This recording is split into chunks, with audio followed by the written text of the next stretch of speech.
Hi, I'm Nan Simonson. I wrote Aging Powerfully.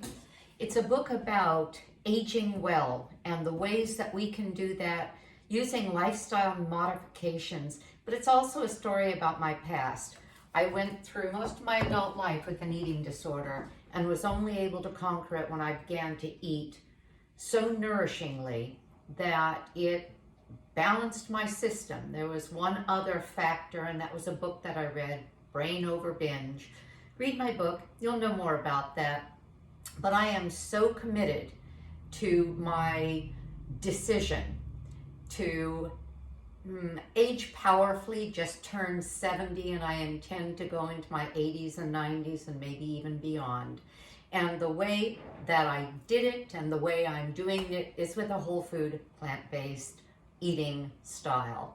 Everything I eat is plant-based. I haven't had animal products in a couple of years, and I'm going to show you a very satisfying way to eat, menu after menu, recipe after recipe, in my cooking school, my YouTube videos. But in the meantime, I'm going to show you today a very easy, quick Thai garbanzo bean curry. I want to show you how I'm chopping these onions, because I'm going to make this a bit of a cooking class, and that is that, sorry, I forgot my knife. Silly me. All right, I started with a whole onion, cut it down from stem to root, already peeled it and cut 1/2 of it, but I want to show you a handy gadget. You don't have to use this, but it's handy because I want to do the bell pepper that I'm going to use in such a way that it gives me a rather consistent look in the dish and in a nice dice. And this is a quick way of doing it. This is called the Vidalia Chop Wizard, and it has a cutting blade. There are 3 of them actually. One is great for mushrooms, it slices them. The other is for a fine dice, but I pound it. Sorry for the noise, I'm going to do this one more time. Here's another one of those slices, and I hit it hard. Take this off, and you can see that I have a very nice dice here. I just happen to really like the way this performs, and so I use it, especially if I'm doing several things in a dish that I want a consistent dice. I have a zucchini cheddar soup. Look for that. Go to my website, nansimonson.com. Look for the zucchini cheddar soup. And I love those ingredients to be diced evenly because it looks really cool in this very, well, rather thick orange because of carrot in it, soup that tastes just like zucchini in a cheddar sauce. And I don't eat dairy, so that's not what's happening. All right, I'm going to now do the bell pepper. And what I've done is I've put the onion into a hot pan. I'm sauteing it. Can you see how it's browning? There's not a drop of oil in there because that's the other thing I don't do. I don't add oil to my food.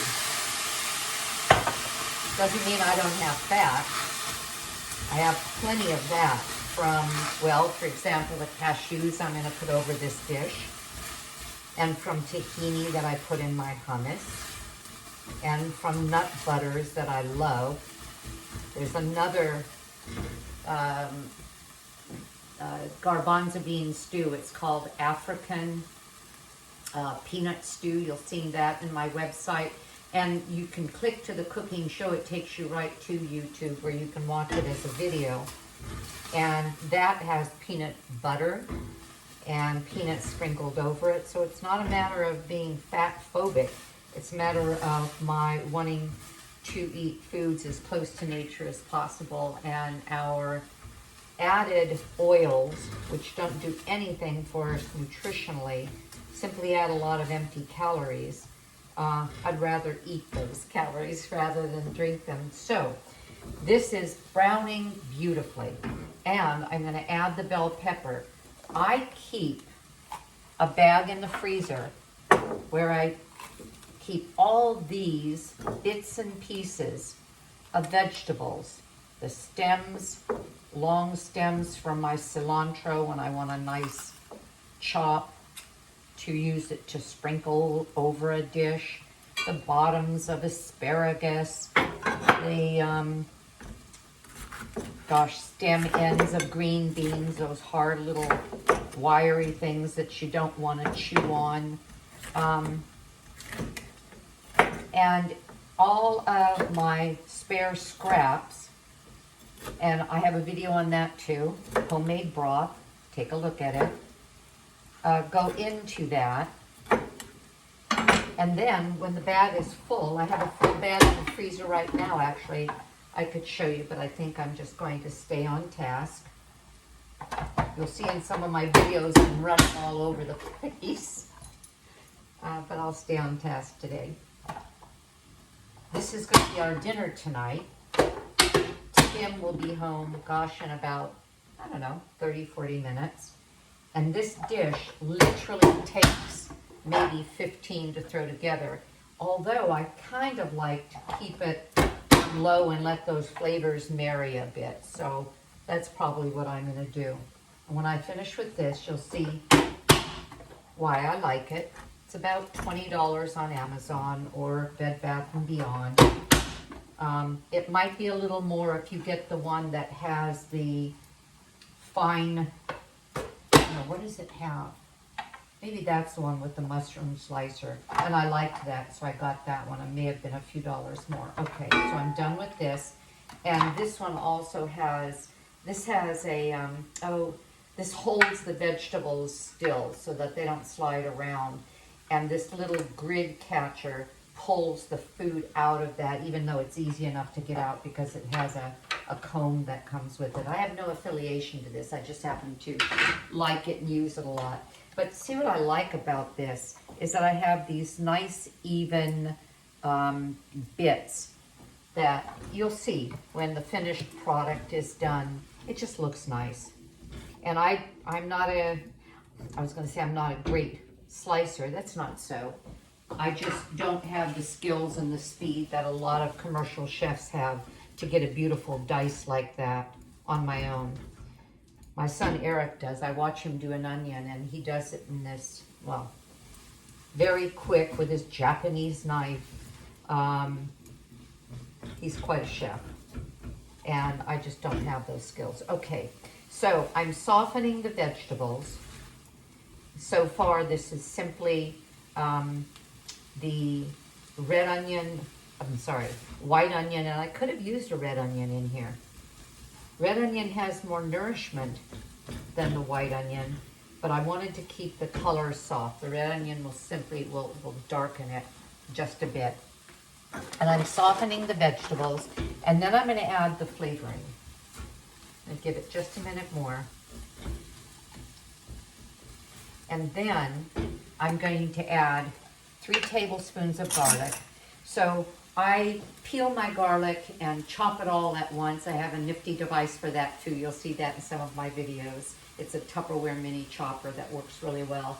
In one of the last videos, I chopped 15 big cloves of garlic, like in zip, zip, zip, and it was done.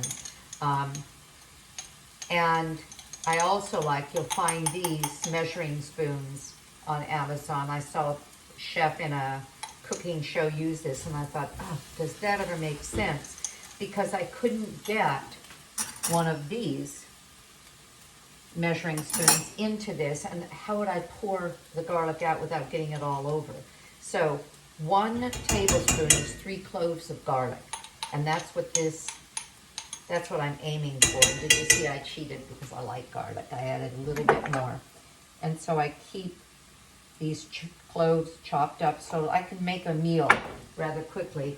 And I didn't explain to you what I was doing a minute ago when I said I keep all of the vegetables scraps in the freezer, and then I turn them into broth. Well, this is my broth. I just bought a 1 quart bottle, and I keep it in the refrigerator like that, and this is how I use it. And then when I make the broth, I can have 2 or 3 additional, almost quart-size containers to put out in the freezer, defrost them, and put them in here. Okay, so I've got my garlic sauteing.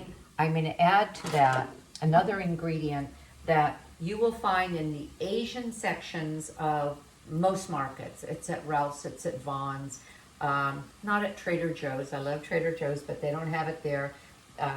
This one is, I can get from Sprouts, well, from a number of places.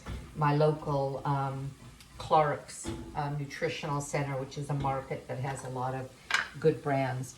And I'm looking at this for 2 tablespoons, and I'm going to use that same tablespoon. I don't worry about the little bit of garlic that's on the back end of it.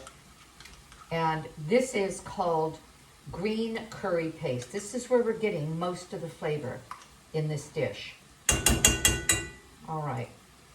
And if you look at the ingredients, because I like food as close to nature as possible, if you look at the ingredients, it's green chili peppers, garlic, lemongrass, which I actually grow, spices, salt, shallots, and some lime peel. It's very Thai smelling. Well, I went to my garden and I grow Thai basil. I'm in Southern California, so we don't get frosts, and I can grow things like Thai basil, which is much more woody than our conventional basil, that soft basil that you would put in a tomato salad. If that gets cold, it just turns brown. This is a little bit more hardy, but it won't take a freeze. And so I just picked a little bit of my Thai basil. You don't have to do this. You could add regular basil or do without. But I'm making this with the things that I have around. And another thing that I have is I grew, and I keep it small, just like my bay laurel. I keep very small because I like going out and picking bay leaves. And bay laurel is a bush you can buy, a tree you can buy, but don't let it get to tree size unless you want a 40 by 40 foot tree. So I keep mine as a small shrub. Well, same thing with this. This is a kefir, K-E-F-I-R, lime tree, and I keep it tiny, and it has mean thorns, so I keep it small, keep it tiny. But the leaves are very, very indicative of a Thai flavor. Oh, it's almost indescribable. It's limey, but there's something more that you taste when you go to a Thai restaurant. So I picked one of those and threw it in. And do you need this? Absolutely not.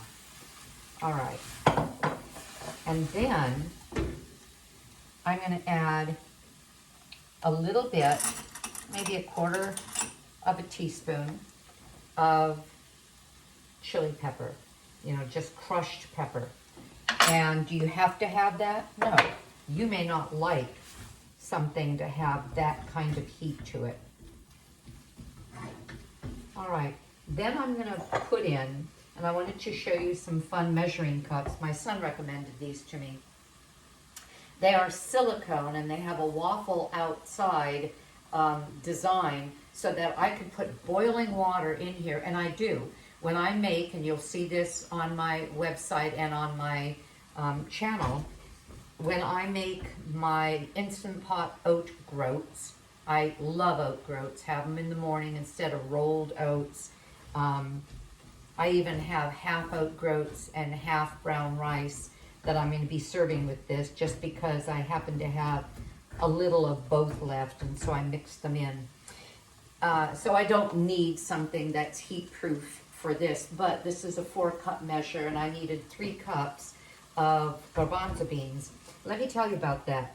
The recipe calls for, and you'll see on the recipe, which you will find on my website under recipes, nansimonson.com. It calls for 2 15-ounce cans. If you drain a 15-ounce can of beans, almost all the beans will give you about 1.5 cups. So 2 of them is going to give you 3 cups. Well, I didn't use canned beans for this. I make, and I've got a video on that too, I make a couple of pounds of garbanzo beans at once. they're dry. I put water, I soak them in water and cook them in the Instant Pot, and then drain them, put them into 1 quart Ziploc freezer bags. And this was one of my bags. A quart is actually 4 cups, but I had one that I'd already taken some out for my daily salads, and there was 3 cups left. It's a little bit more, but it doesn't matter, because if I'm a little short on broth, I'll just throw in more coconut milk, which is the moisture here. That I'm not using broth for this recipe, I'm using coconut milk. And it's not the coconut milk that you buy in the can, the much more rich one with a lot more calories. I still use that in my African stew.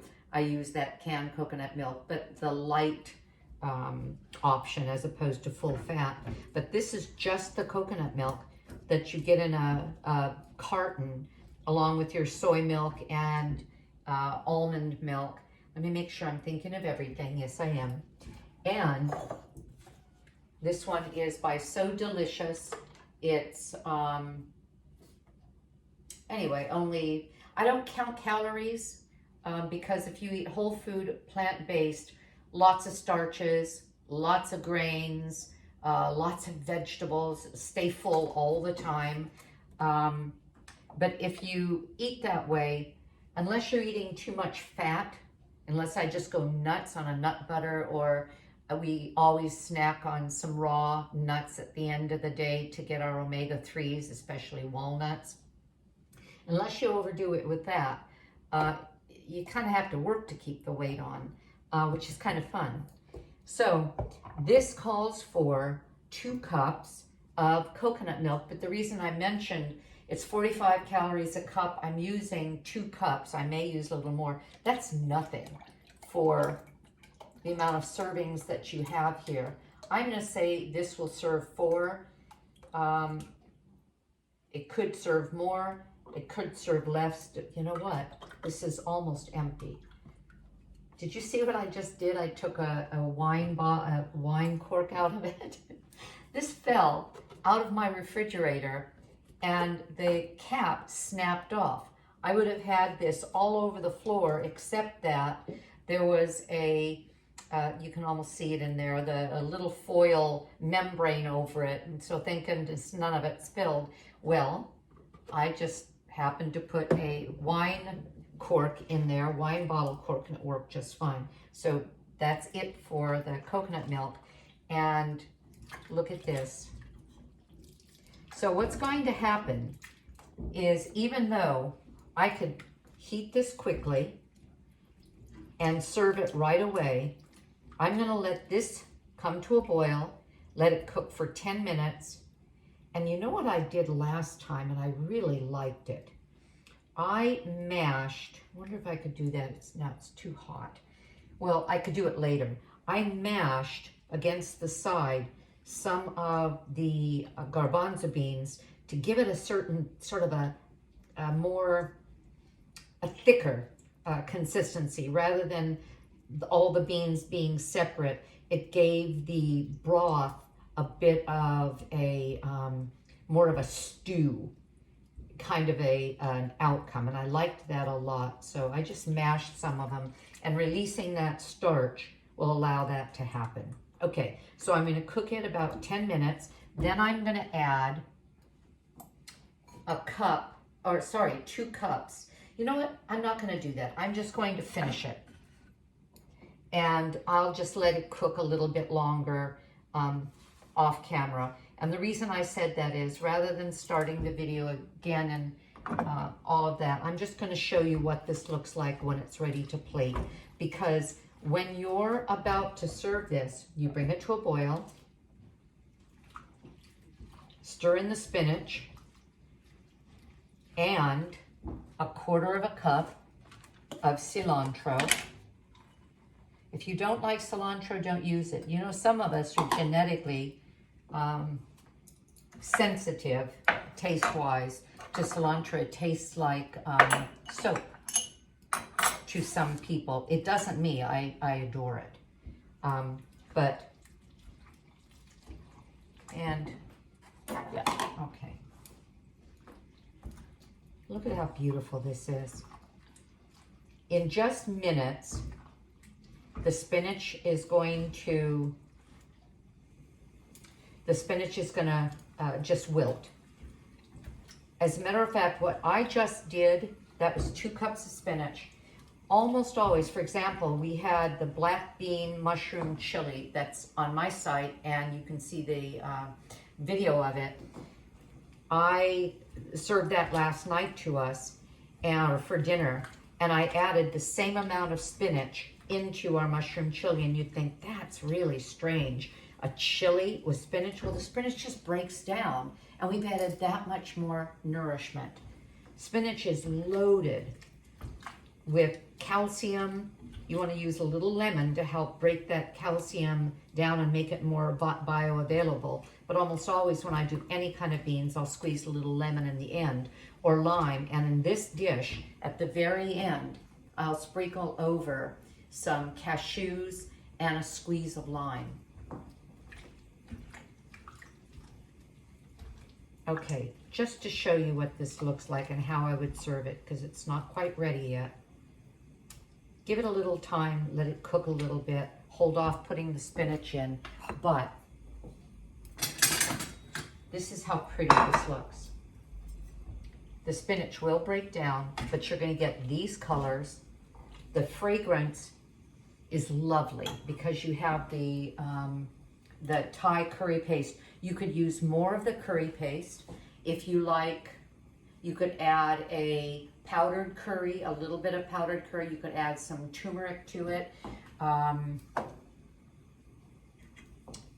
Depending on your own taste, you can kick it up a little. If you really want some salt and pepper, you can do that. I keep the salt to a minimum, but I do use some. Oh, that looks so good. And then we'll sprinkle over it some toasted cashews. I just had cashew pieces that I toasted in a dry pan. I'm going to sprinkle a tiny bit more cilantro on it. And look, bon appetit. Easy, quick, inexpensive, and highly nourishing. We're going to have this for dinner tonight. I hope you're going to enjoy what you're having for dinner tonight. And I appreciate your coming on. Thank you. Bye.